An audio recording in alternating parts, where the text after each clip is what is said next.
মামা আজকে তো আসলে আমার ভালো লাগতেছে না মামা। কারণ হলো কি, আজকে আমার গার্লফ্রেন্ড আমার শেখা দিয়ে দিল। কোন একটা মক্কেলও পাইলাম না যে ঠান্ডা মান্ডা করে দুই সাইডে নিয়ে কিছু ওই যে ডিমান্ডটা কয় যে এলে খাইলাম ওই খাইয়া কোটা প্রেশার মাথাতে কোটা প্রেশার কমবে মামা।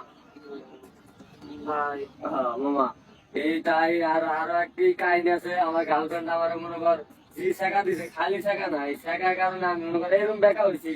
বেকা হইতে ধান্দাও করা পারতেছি মামা। কারা হইতেছে রে মামা? আব্দুল্লাহ দাড়ি মারি রাখি আছে আসলো আব্দুল্লাহ কি করতেছি না করে কি করি? এ আব্দুল্লাহ এদিকে আও তো, এদিকে আও, ধরো আমার নাকি এদিকে আও।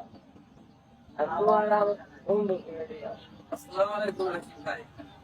আরে দাড়ি মারি না গেছো গেটা ফেটা গেছো নাকি বিয়া করে দিবে আবার আরো সিট নাই তো সিট কাল লাগে নিয়ে যাও।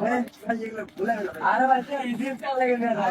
আরে মিস্টার কুই সিট মজা আছে নাকি ভাই? একটা সিট ভাই খাইয়ে দেখি। না সিট না। আরে ভাই দেই একটা সিট। আরে ভাই দেই না সিট কি আছে? আরে ভাই দেখ কথা ধরে।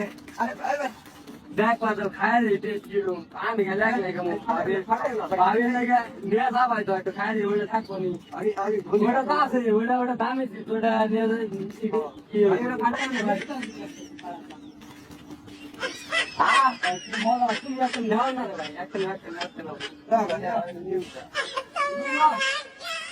মজা এটা আমি আমার একদিন ধ্যান লাগা নিয়েছিলাম আপনি এটা খাই ফেলেন ভাই এটা কাজ করবো ওটা নিয়ে মানে কবে কই আগে দিতে খাই দেব নাকি আগে কি বাইরে আমরা সুতে খাই দিতে বাইরে নাই উদা হই আমি তো কথা কই আই তুমি দা তুমি নাই তোমারে কথা কই না কিছু কথা বাইরে বলে আই তুমি দাও তুমি দাও তুমি দাও তুমি দাও